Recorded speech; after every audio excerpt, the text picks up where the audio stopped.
Hi Reddit, I'm genuinely struggling with how to process this, and I'm torn between staying graceful or walking away for good.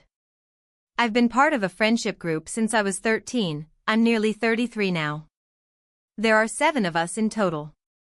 While some are closer to each other than others, we've kept a group chat going for years. I've always seen them as my oldest and most meaningful friends, the kind you assume will be in your life forever. This weekend, I opened Instagram and saw that 5 of the girls had gone on a long weekend hen-do for one of the group's weddings. I had absolutely no idea it was happening. No invite. No heads up. No mention at all. The only other one not there has 2 kids, so I assumed she couldn't go, but I was simply excluded. The whole thing was planned behind my back. To be clear, I know I haven't been the most active in the group chat recently. I've been doing a PhD and I even gave them a heads up a few years ago that I'd be less present for a while. But I still showed up when it mattered. I traveled across the country for everyone's 30th birthdays, and I've always backed them, even from a distance. What's hurt the most isn't just missing the hen, it's the silence. Not one person said, "Hey, just so you know," or gave me a chance to understand. They just carried on like everything was normal. After finding out, I spoke to 2 of the girls, my closest friends. They were shocked I wasn't included and admitted they were confused by the bride's, Rachel's, decision. They told me there hadn't been any falling out or issue from me, and they were really upset to see how hurt I was. When I said I was thinking of leaving the group chat and cutting ties completely, unfollowing everyone, stepping back, they got really emotional and said they didn't want me to go, and that felt extreme. But honestly, I don't know if I can stay. I feel humiliated. Like a spare part in a friendship I thought I was still part of. The trust feels broken.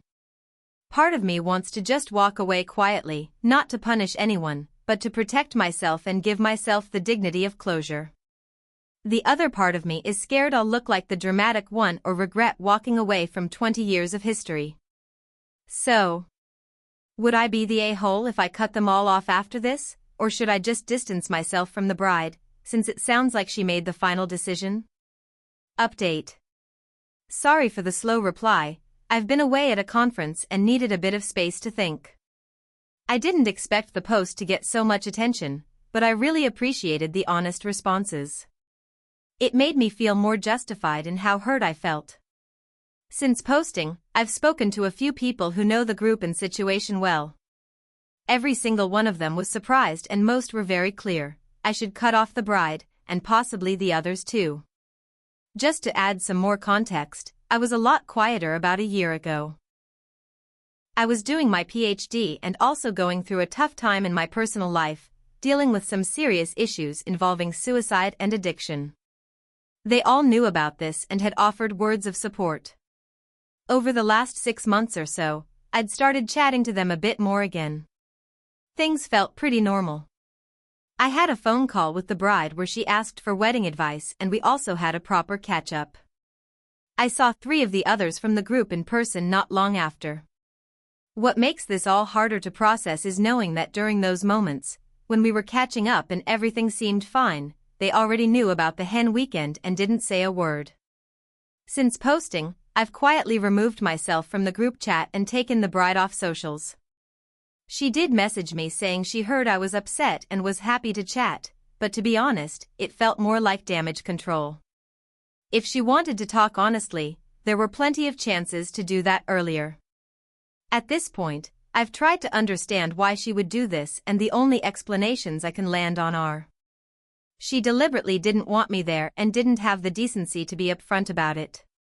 She felt awkward and avoided the situation entirely, or she didn't realize how hurtful it would be, though I find that hard to believe. Whatever the reason, it's caused a rift with some of my most important friendships and put us all in an incredibly uncomfortable situation. It's made it clear that this isn't the kind of friendship I want to keep in my life. 2 of the others still haven't acknowledged anything. I haven't removed them yet, I'm just keeping my distance and taking time to process. This whole thing has been a sharp wake-up call. I thought things were back on solid ground. Clearly, they weren't. Thanks again to everyone who took the time to comment. It really helped me get clear and act from a place that felt calm, not reactive. Story 2.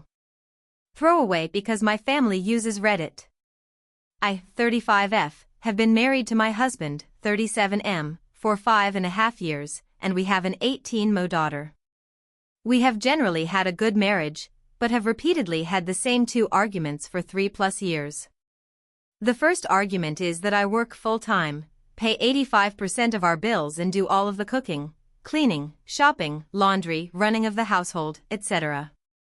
He also works full-time, but after work comes home and immediately takes his work clothes off, throws them on the couch in my living room and goes into the family room to watch YouTube. I have repeatedly asked for help and get the runaround. The second is that he has a small porn addiction and suffers from premature ejaculation. An issue in itself but not our main problem currently. The last week and a half or so, I had been running 80 miles an hour getting ready for the holiday this week. I was cleaning the house, washing the bedding in the guest room, cleaning the fridge, doing all the bits and pieces that you need to do to host family for Thanksgiving. I was also doing all of my daily things as well. For example, on a typical day, I wake up, make sure mine, and the baby's lunches are packed, she's dressed for daycare, my work bag is packed, drive to work. After work I drive to the daycare to pick up baby girl, often taking meetings via phone on the commute. Do any errands that need done, grocery, Costco, pharmacy, etc., come home, immediately breastfeed the baby, start dinner so we can eat once he's home, give the baby a bath, let her play while I clean off the table, do the dishes, clean the kitchen, tidy up, feed her again, get her to sleep and then finally take a shower myself. It's basic daily tasks, but I don't stop until 9 to 10 at night. Last week I asked again for help but was told that he needed the break because he is tired. I naturally told him that I never get a break and I'm tired too and need help with the house, and if he can't contribute half financially he can at least contribute half of the cleaning. He shut down and just gave me the silent treatment for 2 days, then asked me if I wanted to go to his mother's house with him and the baby. I said only if he wasn't going to ignore me the whole time. That was the match that lit the fuse. He exploded. Evidently I have done nothing but bitch for the last 3 years, he hates cleaning and isn't going to do it, that if him contributing is such a big deal then we should divorce. I asked him to explain what that looks like to him. He said I'll get an apartment and sign the house over to you, refinance it in your name. We'll split custody 50-50 and split her expenses 50-50 as well.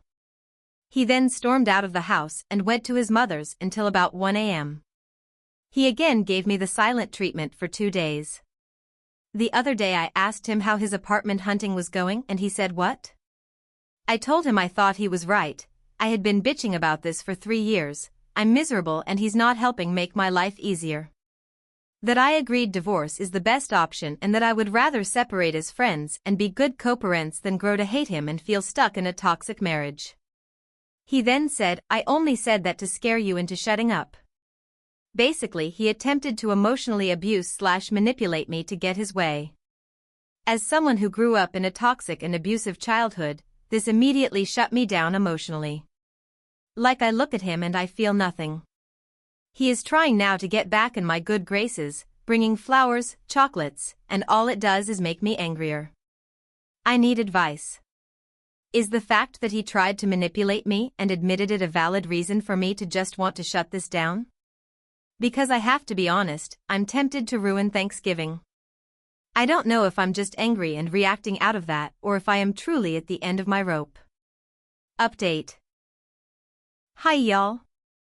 It's been a while since I posted, but I wanted to let things play out and give you a full update. Firstly, I wanted to say thank you to all of you who responded and gave encouragement, you helped more than you know. I did it.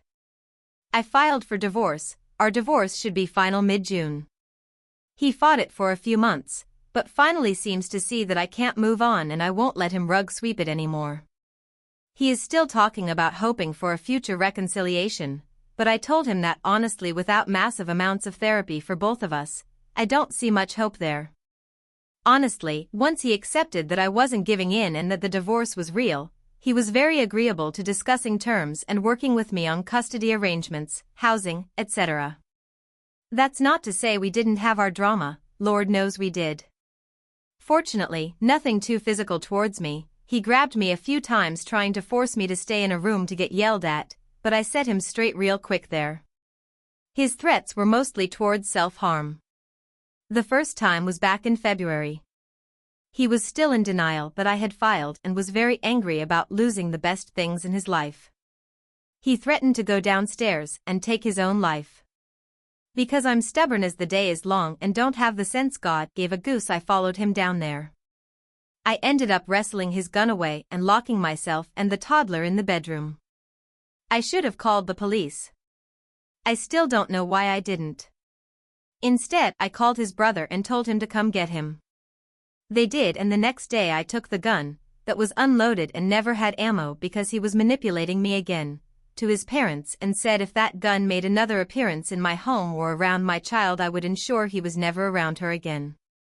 It hasn't been seen since.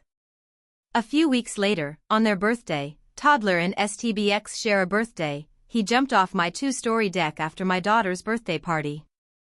I didn't see it. I came down the hall and our 2-year-old said, "Mama, Daddy fall." I walked outside and he was kneeling by my lawnmower, said he was fixing it. Obviously, my 2-year-old hasn't learned to lie yet. I texted my friend and said I'm pretty sure he just jumped off the deck.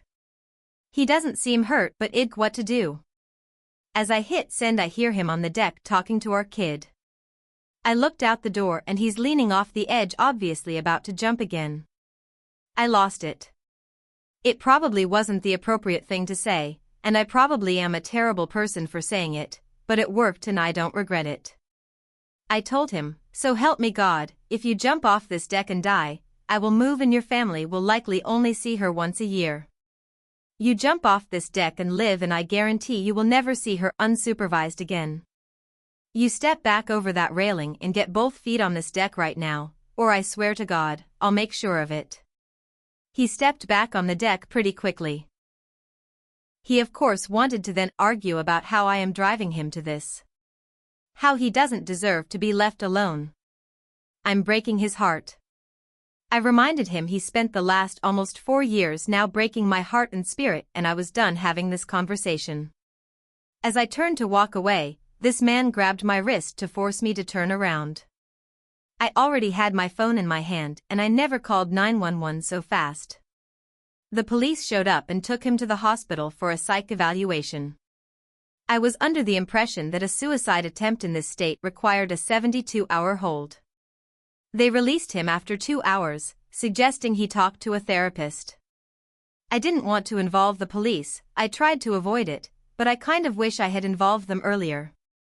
He has been much more docile and accepting since. No more grabbing, no more threats. We still argue, but at least the worst part seems to have disappeared. It helps that even his parents are telling him, "She called the cops on you, she's crazy, let her go." I'm fine with being labeled the crazy one.